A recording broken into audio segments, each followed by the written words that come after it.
All right, good morning, Houston. How are we doing this morning? So we're here on location, but I'm going to leave it a secret as to where we're actually at for a bit, because I want you to kind of realize that we can be in the moment and we can be in a place and just take advantage of the time and the space that we're in. And one thing that I've been thinking about lately is the importance of a good mantra. And mantras have been used throughout history. They date back about 3,000 years to India, and they're based in the Buddhist and Hindu faiths and religions, but they also have been used throughout all different types of faiths, and then also throughout time as well, and have been kind of used in a way to kind of meet the need of the person. And so today what I would like to talk about is more about mantras. So that's what we're going to be doing. So in between there, I like to remind you to like, comment, and subscribe. If there's something that is said during this that you kind of relate to, I'd love to hear back from you. So please put some comments down below. And if there's something that you like, go ahead and like it. I'd love to know what part is really reaching you and something that you're connecting to. All right. So today, one of the things that I mentioned is that this a mantra dates back to Hinduism and Buddhism and has been in that tradition for a long time. And one of the first mantras that were ever done, and that is really connected to just the human sounds that we already make, is the sounds of ah, u, im, and that is And you'll oftentimes see this being done in yoga classes. Maybe it's a way for the yoga teacher to kind of complete the class and kind of come to an ending. And what's interesting is that this is where the mantra began, so that's where I would like to start today. Now, if this seems a little weird to you, it can be. The first time I heard it, it was just very odd and I was a little uncertain about it. But I would like for you to just have an open mind about this and kind of think through it. I'm going to tell you a little bit about the syllables that are being used too and what the meaning is in the Hindu faith. And I am in no ways any kind of guru to know that much about all of this, but it's just a little bit of the research that I've done behind it. So ah, u, im, those words, ah is kind of the alpha, so the beginning, the creation. The u is kind of the manifestations that can happen between that, and the m, meaning the closing of the mouth, is actually the destruction or the completion of something.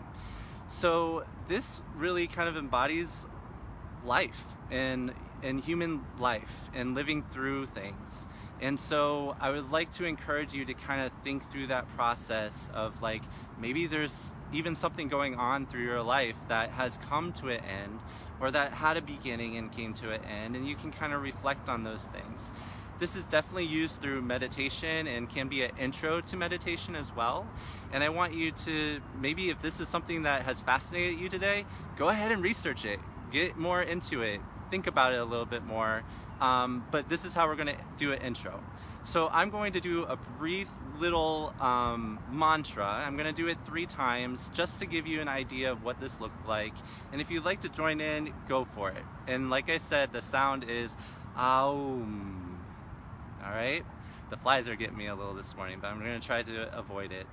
The other thing is we're going to be doing some breathing with this. And if you haven't already, look back to one of my breathing videos and you'll kind of get the idea of what this is supposed to be. So taking in a deep breath into the diaphragm and releasing through the center, out through the mouth. And we'll do a breath with the actual sound. So here we go. I'm going to do 3 of these. Ready?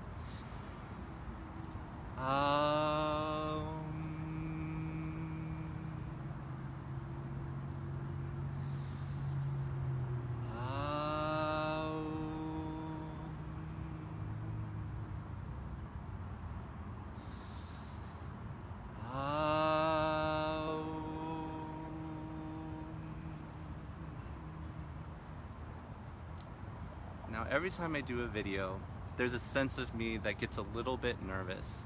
And it was interesting, and this is kind of the first time that I'm experiencing it too, is there was a calmingness of that, and just being able to release a bit of energy, a little bit of my voice as well.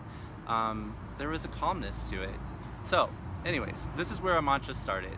That was what one of the first mantras that ever came into existence, and it's part of creation as well. So if you want more information about it, do some research. There's lots of people out there that do the breath. I was experiencing it kind of for the first time this morning, so I'm glad you were here with me to experience that as well. Now, another way of doing this, and I kind of want to talk about the health benefits of mantras, is that they encourage relaxation. They allow you to center yourself. They reduce anxiety. So it's kind of allowing yourself to be in the here and now instead of worrying about what might be happening in the future or what might be happening in your past. It allows you to center yourself and allow you to control what is here in the here and now, and allows that mindset to be there. And so I think that is one of the founding features of a mantra, and what is grounding about it, and what I'm really encouraging you to do and stay in that mindful set. So I'm really excited to show you the place that I'm at today too. So at the end of this video, I will show you that, and we're gonna take a little hike towards the end of it. So the next mantra that I would like to teach you is, it's all about thinking of a virtue that is important to you. So for me, love. Love is very important to me, and it's something that I would like to embody on a daily basis. I even have it on a bracelet right here, my intention bracelet. So that is a word that has meaning to me. Maybe there's something that you're seeking though. Maybe it's peace, maybe it's kindness, maybe it's joy, maybe it's comfort, maybe it's calmness, all right? So whatever it is that you are needing, you are going to complete this sentence, I am. And in the Hindu religion, they use soham, and this is the meditation that they would use. But we're gonna stick with I am today because it means a lot to me. But the soham means I am that I am, and it kind of connects you to this, to today. So here we go. I am love. And this is kind of the thing that you're going to repeat to yourself. And you can think of it to yourself and repeat it throughout the day. And when you're facing those times of tumult and distress, and everything is just turning itself upside down, this is something that is deep inside of you that you want to come back to and you want to remember. So, repeating to ourselves, whatever your mantra is, I am, and then fill in the blank. All right. Y'all, we're gonna take a little trip on this last one because I have a bit of a story that goes along with it, and I just want to share that with you today, okay? Plus, there's a location I want to take you to for where we're at, and I want to show you that. And I'm really excited because I got a selfie stick, and then I get to kind of mobilize with my selfie stick today too, and I'm excited about using it. So bear with me as I get my angles correct here, and we're gonna start walking. Okay, so the last mantra that I would like to teach you today, and getting my camera straight, the last mantra that I'd like to teach with you today is using Christian scripture, or even just words that have some meaning to you. So the first time that I was ever exposed to this was in Father Basics Christian leadership class, and it was a very important class to me because it allowed me to have time to really own my faith and figure what was important to me in what relates to just life, okay? And so for you, it might be something different. For me, it is connecting to my faith and what is important to me as well. And once again, this can take on whatever meaning it needs to for you in order to have a healthy life around it. So in this class, Father Basic told us a story, and it was a scripture story. And in those times of doubt, this can really come into handy. And the scripture, what it was the story of Thomas. And Thomas was going through a lot of doubt and not believing. And he didn't believe in what really Jesus was telling him. And he didn't recognize it until a certain moment in that scripture.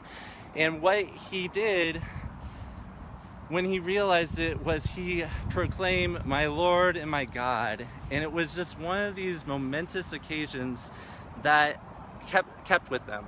And so that has always been a kind of remembrance for me that I've always come back to. And when I'm in these times of doubt, it's kind of a scripture that I'll use on a regular basis.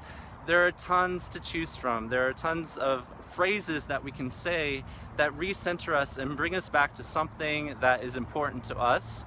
So going back to the "I am love," or "this too shall pass," is one that a lot of people use, especially when they're going through times that are just really, really difficult. Okay, so while we're walking, we've talked about mantras. I've given you 3 different types that you can work with today. We started from the very basis of where mantras started from, and we worked our way through a couple of different others, using the "I am" and filling in a virtue that you relate to, and then moving on to a scripture or words or phrases that have some meaning to you. Now, it's getting a little loud here because we're right next to Montrose and Allen Parkway, but the reason that I came here is because of these sculptures that are behind me right now. And what's really cool about this space, because you know that I'm all about Houston spaces and like what and where can we go to have places of mindfulness. All of these sculptures, there's 7 of them. And for the life of me, I cannot remember what this is called, so I'm going to walk closer to the poster of it. But the sculptures represent the 7 continents of the world. And if you look really close, and I'm going to get a little closer to this one that's in the sun here, you can see that the sculptures have different letters and different script from all around the world. So the actual person is made up of all these letters. And I'm going to get to the name here in just a second, because I think it's so valuable that we think about these types of things. I'm going to get to the name. Tolerance. My gosh, why couldn't I remember that? So tolerance, and thinking of all faiths, all religions, all these people that are coming together as one. And it's right here in the middle of our city at Allen Parkway and Montrose. And this is just an amazing place along the Buffalo Bayou in downtown. And I'm going to go ahead and walk towards the bridge over here. So I love these sculptures to begin with. It is just a great, great place to be. And what's really awesome is taking a trip across the bridge that is right next to us. And this bridge, it's pretty awesome because of the views that you're going to get of downtown. And talk about just, once again, loving momentum in architecture as well as the landscaping around the parks here. It's so beautiful. If you've never been to the Buffalo Bayou, I really encourage you to come. We might get the sun in our eyes a little bit right here, but it's just a beautiful place, and I really encourage you to check it out because, oh my goodness, look at that. Beautiful downtown Houston. We can realize the beauty in our lives, the things that are around us. We can come here to pray, meditate, whatever it is that we need to accomplish with our lives and really focus on it. We can do that in this space, and it's here for us. It's free, and I think that's amazing. I'm so glad you were able to join me today. If you do have any comments, please put them below. I'd love to hear about them. I'd like to hear maybe what you do in order to think of your mantra for the day. What intentions do you set for yourself? I'd love to hear all about it. Please comment below, like, subscribe, and you all have a good day. Good night.